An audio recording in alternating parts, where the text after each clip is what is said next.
Mr. Jason Smart, American political technologist and political scientist. What is the biggest threat to international stability these days, then, if we do, let me ask you a straightforward question? Undoubtedly, it's the alliance between Russia and Iran. Between these two state actors, it's very obvious that they're sponsoring a number of non-state actors, such as Hamas, such as Hezbollah, which wreak havoc around the world. They also work with things like drug cartels in Latin America, and they're involved with other criminal enterprises in Asia. So this alliance is quite a dangerous one, and it presents a significant problem for not just the West, but the world entire. So, you know, the people like to tell me, they're experts, first of all, then they say that stability is good. But is stability good? Because, I mean, North Korea is stable, it is poor, it is a dictatorship. So any new thoughts after Biden's speech? Well, maybe the stability, what is stability? What kind of a stability do we need in a new world order? Let me ask you that way. So there's different types of stability, but when we talk about North Korea being stable, it is relatively stable, but that's domestically. So that's not a problem for us. That's why there's very little interaction with North Korea. It's isolated and it's stable internally. You know, Russia, before it invaded Ukraine, was obviously already a dictatorship. It was already non-democratic. It was already a kleptocracy. That being said, you know, it was sort of left alone to do that. Nobody was really going to interfere with it because it was just, you know, too much trouble. It's really their problem, not our problem.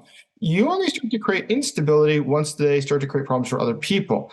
And in this case, this is why Russia is, you know, the most sanctioned country in the history of the world, is specifically because it didn't just contain itself and remain internally stable with its dictatorship, rather it decided to try to export its fascism to other countries vis-a-vis the full-scale invasion of Ukraine. Let me say that the world's democracy is under the threat of terror. Is Biden using, Biden is using that actually, sentences like that. So is he using sort of a narrative as an element of his election campaign?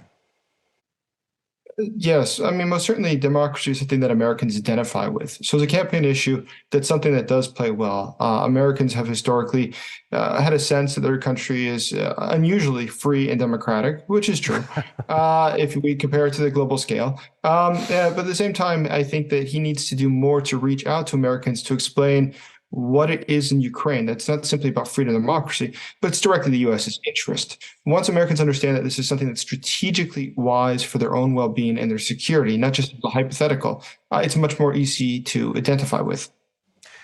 How to do that? How to convey the message? What the message should be to American nation? I mean, not just like, you know, politicians and political scientists, and even maybe not media. How to talk to Americans?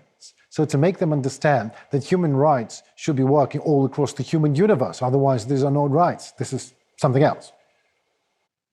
So I think that it's going to be multifold. One is that many people don't seem to realize that there's a direct correlation with the country being democratic, but also not being a threat to other countries. There's a reason that democratic countries have a tendency of not going to war, whereas authoritarian regimes do have a tendency of going to war. They don't have to worry about what their population thinks about it. Countries like the United States, it's perhaps and not a criticism that it's democratic, that's a good thing, but a criticism that they say, you know, the Americans always worry about escalating the situation, escalating Moscow. And I think they do worry too much about that. But the reason is simple, is because, you know, the president ultimately has to worry about his reelection, as he has to worry about his party's election in the Congress. And so they don't want to do anything that would escalate the situation, which would be unpopular with the domestic population. Whereas dictatorships just don't care. And that's why Putin is, you know, completely unfazed by the fact that they're losing so many soldiers in Ukraine. Yeah. Mike Johnson. What is for Ukraine to expect? Well, Mike is quite clear on what he believes. What he has said publicly just in the past year is that he thought that there was a huge waste of money being sent to Ukraine. He thought it was a waste of time that Biden went to visit Kiev. He said that it was a poor use and that he's ignoring American needs to put the foreign needs instead in charge. He has also said there should be more investigations into where money has gone for Ukraine. And generally speaking, he's been quite negative about support for Ukraine. Out of the 7 laws that Congress has passed, or I should say budget amendments or other finance for Ukraine or weapons for Ukraine, out of the 7 that Congress has passed, he voted against 6 of them. Let me return to the matter. That interests me a lot. I mean, you said Russia and Iran are the axis of evil. What about China? Is China in the company? So China's playing a different role. China recognizes that at this point it can't afford to do anything like that. Ideologically, it definitely likes to see what's going on. I mean, definitely does support this breaking down of the world order and the instability that comes with it. That being said, China, more than half of its imports and exports come from the United States and Europe. It's simply not its economic interest, where less than 2% of its economy is tied to Russia. It just financially, it's just impossible at this point to do something serious to ally with Russia or Iran. That being said, they are certainly looking at the situation of what is occurring with Ukraine, what is occurring in the Middle East, specifically for the U.S.'s reaction. And based upon that, if they think the U.S. is weak or the U.S. won't respond, then we have a different situation, which is China might very well try to take Taiwan. Yeah, no response is a response, isn't it? Exactly right. Exactly. So we have to be cautious of the fact that China is watching this, observing this carefully, Right. and is waiting to make its move as well. Middle East, Israeli ground operation in Gaza Strip. Could that ignite a global fire? Most certainly. I mean, we are at the verge of some very complicated things. We know that Iranian-backed militants have been engaged in a number of different attacks. So in Yemen, obviously within Palestine itself against Israel. We see it from Lebanon as well. We see it throughout the region. I mean, Iran is definitely stepping up the degree that's engaging in international terrorism in multiple countries in the Middle East. But it's not just limited there. It's important to note that Iran has for years been trading with things like drug cartels in Latin America. Well, there we go. A huge amount of gold shipped from Venezuela, for instance, to Iran, which is some of the ways that they get money despite the sanctions. But then they use this money to specifically finance terrorist organizations. So all in all, when we look at this, we can be quite certain that Iran is posing a significant threat to the world. And that's why if tomorrow Israel launches its ground attack on Gaza, and it's able to rally support within the Arab world, or the Muslim world as a whole, I should say, then there is a chance of this becoming much more complicated. One more little thing. Netanyahu, Prime Minister of Israel, calls Putin. What is this? So it's a good question. Now, there's a very complicated issue they have with Russia, which is often talked about, namely the situation in Syria as being actually one of those major issues. Russia obviously exerts direct influence over the Assad regime in Syria. And so the only ability to negotiate with Assad's regime is via the Russians. So that's quite important for Israel. Second to that is the situation within Iran itself. The eternal partner of Iran is Russia.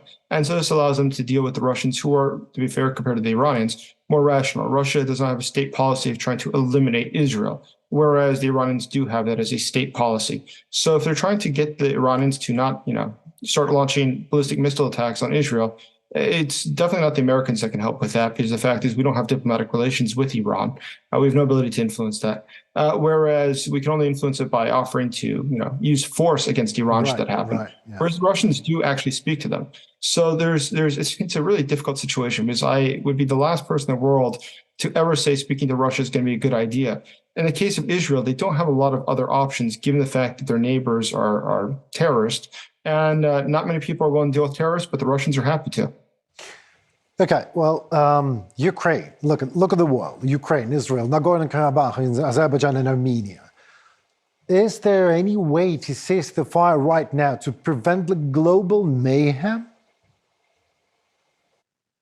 So at this point, it's going to be very complicated. And I think really the most important question that lays at hand here is what happens in Gaza. If the Gaza invasion begins, and it does cause a lot of civilian casualties, like we remember when there was just last week the attack on the hospital, which seems that it was a Hamas weapon that exploded, but it was initially blamed on Israel.